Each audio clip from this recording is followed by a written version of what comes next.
வணக்கம். இது உங்கள் ஆர்ஆர் லா அகாடமி. இந்த வீடியோவில் நாம் த இந்தியன் கான்ட்ராக்ட்ஸ் ஆக்ட் 1872 பார்த்துட்ருக்கோம்.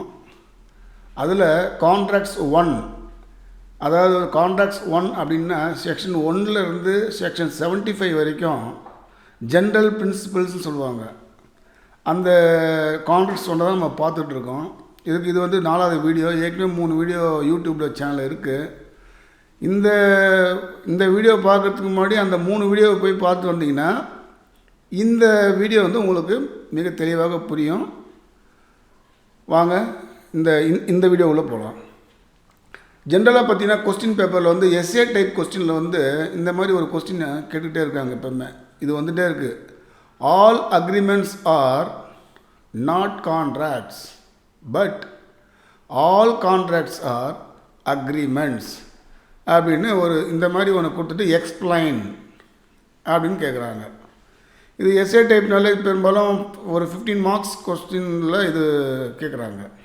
இந்த மாதிரி ஒரு கொஸ்டின் கேட்டாங்க அப்படின்னா இந்தியன் கான்ட்ராக்ட்ஸ் ஆக்டில் நம்ம என்னென்ன பண்ணணும் அப்படின்னு கேட்டிங்கன்னா செக்ஷன் 2 பற்றி பேசணும். செக்ஷன் 2 டெஃபினேஷனை பற்றி பேசும். இதை ஆல்ரெடி நம்ம எக்ஸ்பிளைன் பண்ணியிருக்கேன். ப்ரீவியஸ் வீடியோவில் நீங்கள் போய் பார்த்தா உங்களுக்கு புரியும். அதுக்கப்புறம் செக்ஷன் 10 பற்றி நீங்கள் சொல்லணும். இந்த செக்ஷன் 10 நம்ம இப்போ பார்ப்போம், இன்றைக்கி பார்ப்போம்.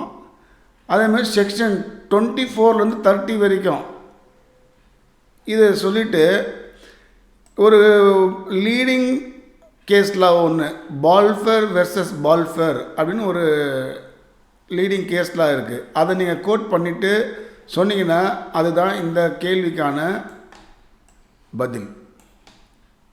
So all agreements are not contracts, but all contracts are agreements. அதுதான் இது 3த்தையும் நீங்கள் 4த்தையும் கவரப் பண்ணிங்கன்னா section 2, section 10, section 24 to 30 Balfour versus Balfour இந்த கேஸை நீங்கள் கோட் பண்ணிங்கன்னா அதுதான் இந்த கேள்விக்கான ஆன்சர். சரிங்களா? சரி, இப்போ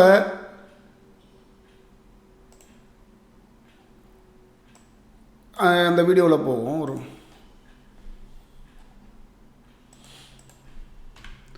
இப்போ பார்த்தீங்கன்னா செக்ஷன் 2 நாம் ஆல்ரெடி நான் உங்களுக்கு சொல்லியிருக்கேன் டெஃபினேஷன்ஸ் பார்ட்டு. அதில் டோட்டலாக 10 கிளாஸ் இருக்கும் செக்ஷன் 2ல். ஆனால் இந்த பர்டிகுலர் கொஸ்டினுக்கு இந்த 2 கிளாஸை நீங்கள் ரெஃபர் பண்ணணும். செக்ஷன் 2 கிளாஸ் இ அக்ரிமெண்ட். அக்ரிமெண்ட்னா என்ன அப்படின்றது நீங்கள் ஒரு எக்ஸ்பிளைன் பண்ணி வரோம். ஸோ அக்ரிமெண்ட்னா என்ன? ஒரு ப்ராமிஸும் ஒரு கன்சிடரேஷன் சேர்ந்தால் அது அக்ரிமெண்ட். ஸோ இதுக்கு டீட்டெயிலாக உங்களுக்கு வேணும்னா அந்த ப்ரீவியஸ் வீடியோ போய் பார்த்தீங்கன்னா உங்களுக்கு புரியும்.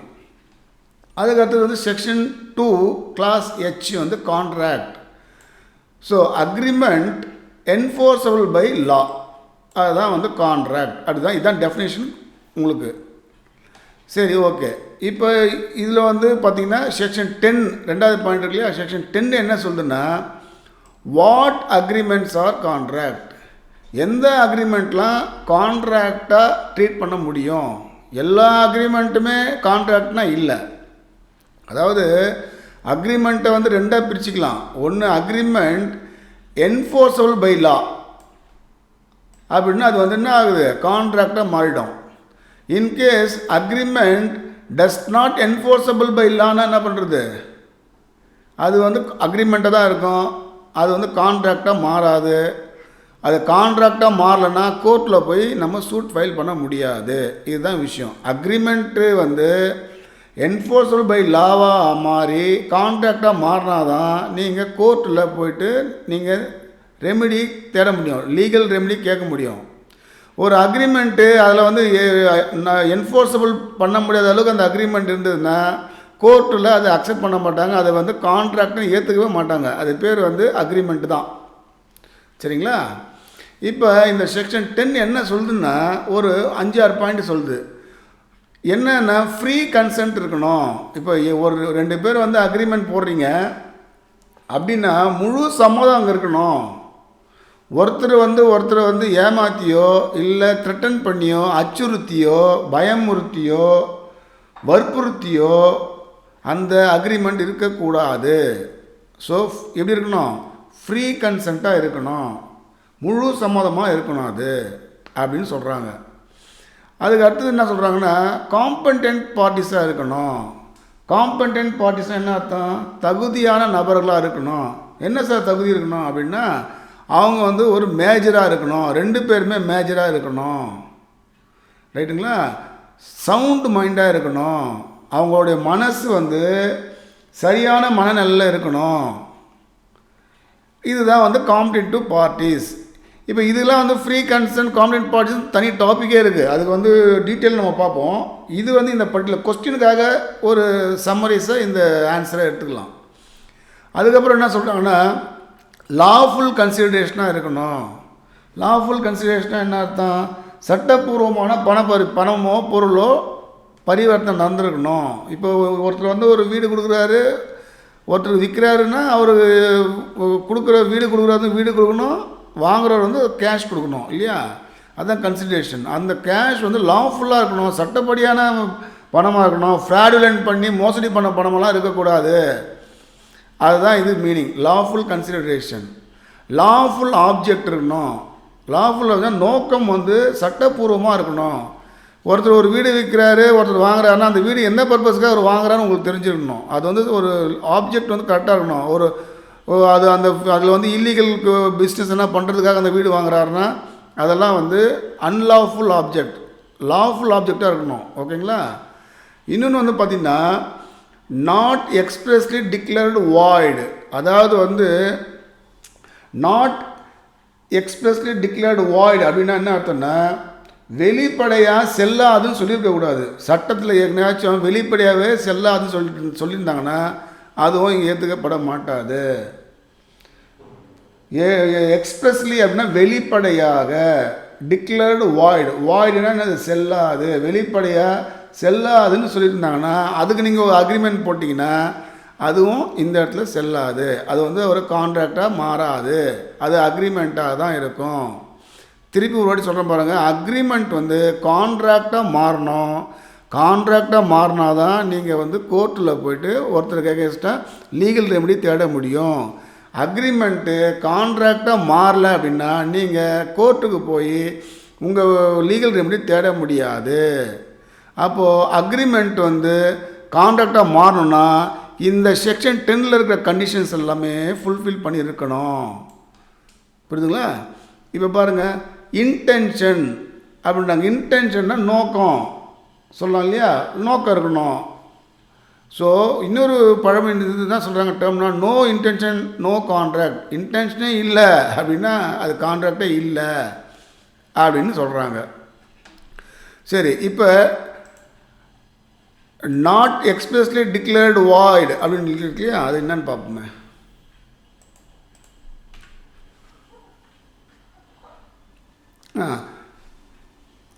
அக்ரிமெண்ட் எக்ஸ்பிரஸ்லி டிக்ளேர்டு வாய்டு அப்படின்னா வாய்டு அக்ரிமெண்ட்.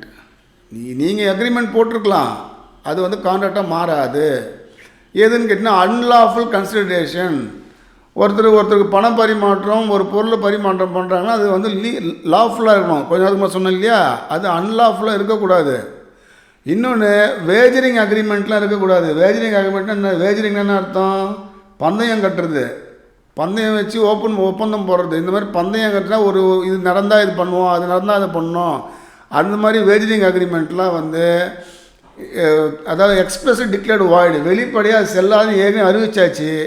அதனால் அந்த மாதிரி நீங்கள் ஒரு அக்ரிமெண்ட் போட்டாலும் அது செல்லாது. இன்னொரு பாயிண்ட் என்னென்னா, சோசியல் டொமஸ்டிக் அக்ரிமெண்ட்டு, அது social or domestic agreement, social or domestic contract, இதெல்லாம் வந்து does not create legal relationship அப்படின்னு சொல்கிறாங்க. அதாவது சோசியல் ஆர் டொமஸ்டிக் அக்ரிமெண்ட்னா என்னென்னா, சமூகம் மற்றும் குடும்ப ஒப்பந்தம். உள்ளே ஒரு வீட்டு ஃபேமிலி மெம்பர்ஸ்குள்ளே ஒரு பேச சொல்லிக்கிறாங்க, செய்கிறோன்னு சொல்கிறாங்க. இதெல்லாம் வந்து பார்த்திங்கன்னா ஒரு லீகல் ரிலேஷன்ஷிப்பை க்ரியேட் பண்ணாது. அந்த மாதிரி லீகல் ரிலேஷன்ஷிப் க்ரியேட் பண்ணலன்னா அது கான்ட்ராக்டாக மாறாது, அது அக்ரிமெண்ட்டாக தான் இருக்கும். புரியுதுங்களா. இப்போ அதனால தான் இந்த பாயிண்ட் வருது, all agreements are not contract. எல்லா அக்ரிமெண்ட்டும் கான்ட்ராக்டாக மாறாது. ஆனால் but all contracts are agreement. ஏன்னா எல்லா கான்ட்ராக்ட்ஸும் அக்ரிமெண்ட் இருந்தால் தான் அது கான்ட்ராக்டாக மாறும். So all contracts are agreement. ஆனால் எல்லா அக்ரிமெண்ட்டும் கான்ட்ராக்டாக மாறாது. இதுதான் இந்த கொஸ்டினோட புரிதல் நமக்கு வேணும். இந்த கொஸ்டினோட ஆன்சரே அதுதான். சரி சார், இப்போ செக்ஷன் 2430 பார்த்துட்டோம் இல்லையா? இப்போ நம்ம வந்து இதை இன்னும் நல்லா புரிஞ்சிக்கணுன்றதுக்காக இப்போ நான் வந்து ஒரு கேஸ் லா ஒன்று தரேன். இது வந்து பார்த்திங்கன்னா ரொம்ப இந்த கான்ட்ராக்ட்ஸ் படிக்கிறவங்க வந்து இந்த ஒரு கேஸை தெரியாத இருக்கிறதுக்கு வாய்ப்பே கிடையாது. பால்ஃபர் வெர்சஸ் பால்ஃபர் அப்படின்னு ஒரு கேஸு. இதில் வந்து பார்த்தீங்கன்னா 1919 2KB 571 போட்டிருக்கு. அப்படின்னா என்ன சார்? இங்கே பாருங்கள், இது வந்து போட்டிருக்காங்க. இது பேர் தான் வந்து சைட்டேஷன் அப்படின்னு சொல்லுவாங்க. சைட்டேஷன் அப்படின்னா என்ன சார்? இப்போ இந்த கேஸ் வந்து 1919 நடந்திருக்கு. இந்த கேபின்றது அந்த லா ஜர்னல் சொல்லுவாங்க. லா சம்மந்தப்பட்ட புக்கெலாம் வருது இல்லையா, மேகசின்ஸ் இதெல்லாம் வருது இல்லையா, அந்த மாதிரி வந்து சட்ட சம்மந்தப்பட்ட விஷயத்துக்கு ஒரு லா ஜர்னல்ஸ் அப்போ வந்து இப்போ 1919 நான் சொல்கிறேன். இப்போ நம்ம 2026 இருக்கோம் இல்லையா, இது 1919. அப்போ கேபி அப்படின்றது ஒரு புக்கு, அது வந்து லா ஜர்னல். அதில் அந்த ஜர்னல் அந்த வந்து 2 வால்யூம் புக்கு போட்டுருவாங்க. 2 பெரிய பெரிய புக்கு இருக்கும். அதில் 2வது புக்கில் 571வது பேஜில் பிரிண்ட் பண்ணியிருக்காங்களாம் இந்த கேஸை பற்றி டீட்டெயில். ஸோ இதுதான் வந்து சைட்டேஷன் சொல்லுவாங்க. பால்ஃபர் வெர்சஸ் பால்ஃபர்ன்றது கேஸ் நேமு. இந்த 1919 2KB 571ன்றது சைட்டேஷன். இது வந்து இயரு, இது வந்து வால்யூம் ஆஃப் புக்கு, இது ஜர்னல் பேர், 572ன்றது பேஜ் நம்பர். புரியுதுங்களா? ஸோ லா ஸ்டூடெண்ட் இதை நல்ல மைண்டில் வச்சுக்கணும் நீங்கள். இது ரொம்ப இம்பார்ட்டண்ட்டு. சரி, இப்போ பால்ஃபர் வெர்சஸ் பால்ஃபர் கேஸ் என்ன சார் நடந்தது? பால்ஃபர்னா என்னது? அது பேரா என்னதுன்னா அது வந்து ஒரு பெயர். பால்ஃபர்ன்றவர் ஒருத்தருடைய பெயர். அதுனா பால்ஃபர் வெர்சஸ் பால்ஃபர் அப்படின்னா இது வந்து மிஸ்டர் பால்ஃபர்னு எடுத்துக்கணும், இதை வந்து மிஸ்ஸஸ் பால்ஃபர்னு எடுத்துக்கணும். இதை வந்து மிஸ்ஸஸ் பால்ஃபர்னு எடுத்துக்கணும், இதை வந்து மிஸ்டர் பால்ஃபர்னு. அதாவது ஹஸ்பண்ட் அண்ட் ஒய்ஃப். என்ன நடந்தது அவங்களுடைய இந்த கேஸ் வர்றதுக்கான நோக்கம் என்ன அப்படின்னு நீங்கள் கேட்டிங்கன்னா, இந்த ஃபேக்ட் ஆஃப் கேஸ் என்னன்னு கேட்டிங்கன்னா, mister Balfour a civil servant, miss and missus Balfour is a housewife from England where in Ceylon. இந்த பால்ஃபர் வந்து ஒரு மிலிட்ரி சம்மந்தமான ஒரு ஆள், மிலிட்ரி சம்மந்தப்பட்ட ஒரு ஆள். ஓகேங்களா? அவரும் அவங்க ஒய்ஃப் வந்து ஹவுஸ் ஒய்ஃபு 2 பேரும் இங்கிலாந்துலேருந்து சிலோனில் அவர் டெபுடேஷன் பண்ணியிருக்காங்க. இங்கிலாண்டில் இருக்கிற கவர்மெண்ட் இங்கே அமைச்சிருக்கும் பொழுது அவர் வேலைக்கு அமைச்சிருக்கு. சிலோனில் தான் அவருக்கு வேலை. சிட்டிசன் வந்து அவர் இங்கிலாண்டு, சிவில் சர்வெண்ட் இல்லையா, அவர் எங்கே வேணால் வேலைக்கு எங்கே வேணால் அவருக்கு டியூட்டி போட்டிருப்பாங்க. அவரை வந்து சிலோனில் டியூட்டி போட்டிருக்காங்க. அப்புறம் என்ன பண்ணியிருக்காங்கன்னா, ஒரு வெக்கேஷன் கொடுப்பாங்க இல்லையா, வெக்கேஷன் லீவ் கொடுக்கும்போது இவங்க 2 பேரும் இங்கிலாண்டுக்கு திருப்பி போனாங்க. தே லேட்டர் ரிட்டர்ன்டு டு இங்கிலாண்டு. அப்போது அந்த வெக்கேஷன் டூரில் இருக்கும்போது என்ன ஆகுதுன்னா, அந்த அம்மாவுக்கு அவங்க ஒய்ஃபுக்கு வந்து மிஸ்ஸஸ் பால்ஃபருக்கு வந்து ஏதோ உடம்பு சரியாமல் ஆகிடுது. அதனால் என்ன ஆகுதுன்னா, அவங்களுக்கு வந்து மருத்துவ சிகிச்சை தேவைப்படுதாங்க, ரிக்வயர்டு மெடிக்கல் அட்டென்ஷன். ஸோ அதனால் அவங்களால திருப்பி கூட சேர்ந்து சிலோனுக்கு வர முடியாமல் ஒரு பொசிஷனில் அவங்க இருக்கிறாங்க. சரி, அதனால் என்ன பண்ணுறாரு பால்ஃபர், என்ன பண்ணுறாரு, அவர் வந்து சிலோனுக்கு டியூட்டியில் ஜாயின் பண்ணோம் இல்லையா, அதனால் அவங்கள வந்து இங்கிலாண்டிலே விட்டுட்டு, ஏன்னா மெடிக்கல் அசிஸ்டன்ட் தேவைப்படுது இல்லையா, அதனால் விட்டுட்டு இவர் சிலோனுக்கு வராரு. அப்போ கிளம்பும் போது என்ன சொல்கிறாருன்னா, நான் வந்து உனக்கு வந்து he promised to send his wife 30 pound every month அனுப்புகிறேன் உனக்கு, மாதம்னா ஒரு 30 பவுண்டு. ஏன்னா இங்கிலாண்டு இல்லையா, இங்கிலாண்டு கரன்சி பவுண்டு. 30 பவுண்டு அனுப்புகிறேன், பார்த்துக்க, இதை உடம்பு இந்த மெடிக்கல் ட்ரீட்மெண்ட் எடுத்துக்க, அதுக்குன்னு சொல்லிட்டு போகிறார். அவர் கொடுத்து நின்றுறாரு. ஆஃப்டர் சம் மந்த்ஸு அவர் he failed to send the promised amount. Promised amount எவ்வளோ? இங்கே 30 பவுண்டு. இப்போ அந்த அம்மா அங்கே இருக்கிறாங்க, இங்கிலாண்டில் இருக்காங்க, இவர் சிலோனில் இருக்கார், பணத்தை அனுப்ப மாட்டேங்கிறாரு. இப்போ அந்த அம்மாவுக்கு பணம் தேவைப்படுது. அந்த அம்மா வந்து என்ன பண்ணுறாங்கன்னா, ஒரு கோர்ட்டில் போய் ஒரு சூட் ஃபைல் பண்ணுறாங்க. சூட் அப்படின்னா கேஸ்னு அர்த்தம். யாருக்கு அகேன்ஸ்டாக? அவங்க வீட்டுக்காருக்கு அகேன்ஸ்டாக ஒரு சூட்டு ஃபைல் பண்ணுறாங்க. இதுதான் வந்து ஃபேக்ட். புரியுதுங்களா? ஹஸ்பண்ட் ஒய்ஃபு அவங்க வந்து ஹஸ்பண்ட் வந்து கிளம்பும் போது நான் அவனுக்கு மாதம் ஒரு 30 பவுன் அனுப்புகிறேன் அப்படின்னு சொல்லிட்டு அவர் சிலோனுக்கு வந்துட்டார். அந்த அம்மாவுக்கு மாதம் கொடுத்துருந்தாரு, இப்போ கொடுக்குறதில்ல. இப்போ அந்த அம்மாவுக்கு பணம் வேணும்னு சொல்லிட்டு கோர்ட்டுக்கிட்ட போய் நிற்கிறாங்க. சரிங்களா? இப்போ இதில் என்ன இஷ்யூ ஸ்டார்ட் ஆகுதுன்னு கேட்டிங்கன்னா, இப்போ அவர் ப்ராமிஸ் பண்ணார் இல்லையா, இந்த மாதிரி வந்து மாதம் ஒரு 30 பவுண்டு தர சொன்னார் இல்லையா ப்ராமிஸு. இது வந்து லீகலி என்ஃபோர்ஸபிள் ரிலேஷன்ஷிப்பா? ஒரு ஹஸ்பண்ட் ஒய்ஃபுக்குள்ளே பேசிக்கிறதுலாம் வந்து ஒரு லீகல் என்ஃபோர்ஸபிள் பண்ண முடியுமா? சட்டப்படி நடவடிக்கை எடுக்கக்கூடியதா? சட்டப்படி அமல்படுத்தக்கூடிய ரிலேஷன்ஷிப்பா அப்படின்னு ஒரு கொஸ்டின் ரைஸ் ஆகுது. அப்போது ஜட்ஜ்மெண்ட் கொடுக்குறாங்க. என்ன கொடுக்குறாங்கன்னு கேட்டிங்கன்னா, the court dismiss the suit அப்படின்னா அர்த்தம்னா, அந்த அம்மா கேஸ் போட்டாங்க இல்லையா, அந்த கேஸை வந்து தள்ளுபடி பண்ணிடுறாங்க கோர்ட்டு. இது வந்து ஆக்ஷனபிள் கிடையாது. It was not actionable. இது மேலே நடவடிக்கை எடுக்க முடியாது. ஏன் அப்படின்னா, எதனால் நான் அந்த ground it did not give rice to legal consequences. சட்ட விளைவு இதில் கிடையாது. சட்ட விளைவுக்கு பண்ணுற அளவுக்கு இதில் எதுவும் இல்லை. ஏன்னா இது வந்து ஒரு சோசியல் அக்ரிமெண்ட், டொமஸ்டிக் அக்ரிமெண்ட் அப்படின்றாங்க. சோசியல் அக்ரிமெண்ட்னா ஒரு சமூகத்தை சேர்ந்த மாதிரியும், இல்லை டொமஸ்டிக்னா ஒரு குடும்ப தகராறு மாதிரியும் அவங்க ஃபீல் பண்ணுறாங்க. இது வந்து ஒரு குடும்ப தகராறு. இது வந்து டொமஸ்டிக் அக்ரிமெண்ட் வந்து does not create legal relationship between the parties அப்படின்ற கிரவுண்டில் அந்த சூட்டை வந்து டிஸ்மிஸ் பண்ணுறாங்க. இப்போ பாருங்கள், செக்ஷன் 10 நம்ம பார்த்துனே வந்தோம் இல்லையா. செக்ஷன் 10 என்னென்ன சொல்லிச்சு? சோசியல் அக்ரிமெண்ட்லாம் இருக்கக்கூடாது. Social or domestic contract does not create legal ரிலேஷன்ஷிப்னு சொல்லிடுச்சு. அப்போது இந்த அக்ரிமெண்ட்டுன்றது கான்ட்ராக்டாக மாறலை. எதனால்? இந்த பாயிண்ட்னால அது வந்து கான்ட்ராக்டாக மாறலை. இந்த பாயிண்ட்னால அந்த அக்ரிமெண்ட் கான்ட்ராக்டாக மாற முடியல. அப்போ கான்ட்ராக்டாக மாற முடியாதனால கோர்ட்டில் போய்ட்டு நம்ம லீகல் ரெமெடி தேட முடியல. ஸோ இந்த ஒரு பாயிண்டால் தான் அவங்களுக்கு அந்த கேஸ் வந்து அந்த கோர்ட்டில் நிற்கலை. சரிங்களா? சரி, இப்போ இந்த மாதிரி உங்களுக்கு வந்து கொஸ்டின் பேப்பர் வந்து பார்த்திங்கன்னா இந்த மாதிரியும் கேள்வி கேட்கலாம். எப்படின்னு கேட்டிங்கன்னா, all agreements are not contracts but all contracts are agreements அப்படின்னு கேட்டாலும் நீங்கள் இது தான் எழுதணும்.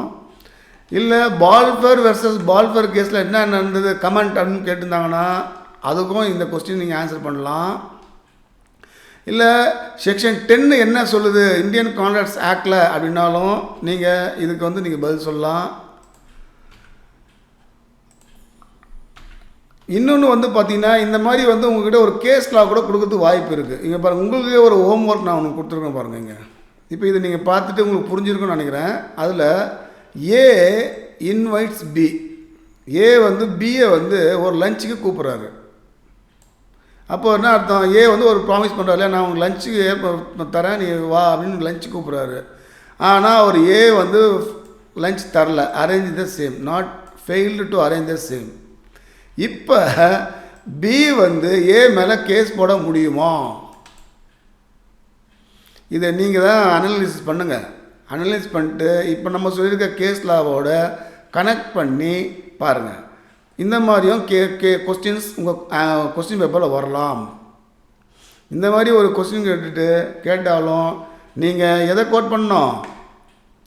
இந்த பால்ஃபர் வெர்சஸ் பால்ஃபர் கேஸையும் இந்த செக்ஷன்ஸ் எல்லாமே செக்ஷன் 2, செக்ஷன் 10, செக்ஷன் 24லேருந்து 30 void agreements, Balfour versus Balfour இதை கோட் பண்ணிங்கன்னா உங்களுக்கு வந்து ஃபுல் மார்க் கிடைக்கும்.